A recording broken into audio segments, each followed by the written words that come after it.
Pak Sarudin, Ya. waktu Anda ingin ikut mendaftar untuk masuk perguruan tinggi ya, itu kan ada tes Sipenmaru kalau nggak salah. Nah, waktu Anda ikut mendaftar, kemudian panitia seleksi menganjurkan agar Anda membatalkan niat itu dan sebaiknya ikut kursus memijat. Kenapa sampai Anda dianjurkan ikut kursus memijat seperti itu? Jadi waktu itu Mas Andi, saya ini sebetulnya sudah lolos ujian Sipenmaru. Jadi waktu itu saya justru kedatang ke kampus itu untuk mendaftar ulang sebagai peserta ujian yang dinyatakan lulus. Dan itu memang baru yang pertama kali dalam sejarah Universitas Negeri di Indonesia Timur. Ada tunanetra yang berhasil merobek-robek pertahanan perguruan tinggi.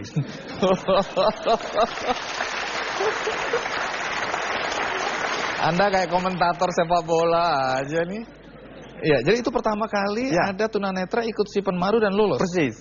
Nah, tentu saja karena ini merupakan pertama kali menimbulkan shock bagi panitia. Karena panitia ini tidak pernah sama sekali mengalami kejadian seperti ini, maka waktu itu saya langsung dihadapkan di kepala biro akademik. Kepala biro akademik itu langsung marah dan menyangka bahwa ini pasti ada permainan. Tidak mungkin orang seperti ini bisa lulus.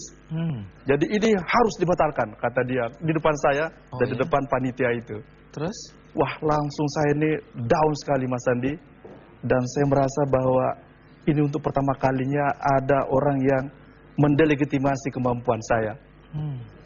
Terus? Dan akhirnya saya kembali ke rumah untuk menenangkan diri. Karena saya pikir suatu masalah itu pasti ada solusinya di kemudian hari. Saya kemudian diam-diam mendatangi rumah rektor waktu itu, Profesor Dr. Fahrudin, minta untuk saya bertemu, menceritakan masalah yang saya alami.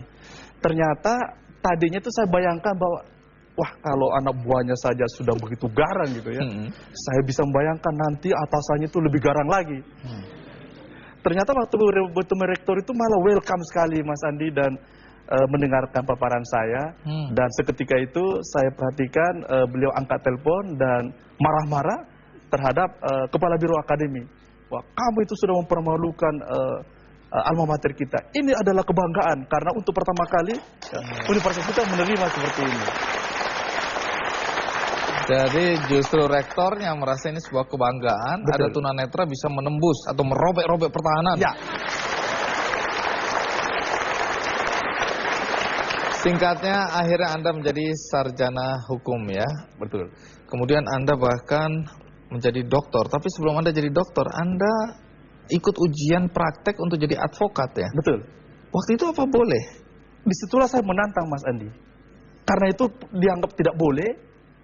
Timbul pertanyaan, apa sih yang menjadi soal? Kok orang seperti saya dihalang-halangi untuk menekuni profesi sebagai seorang lawyer? Padahal itu kan bisa dilakukan oleh seorang tunanetra. Jadi waktu itu saya datang ikut tes dan saya sangat kecewa karena ternyata panitia tes penerimaan advokat pada zaman itu langsung menjatuhkan saya di depan teman-teman saya mengantar waktu itu.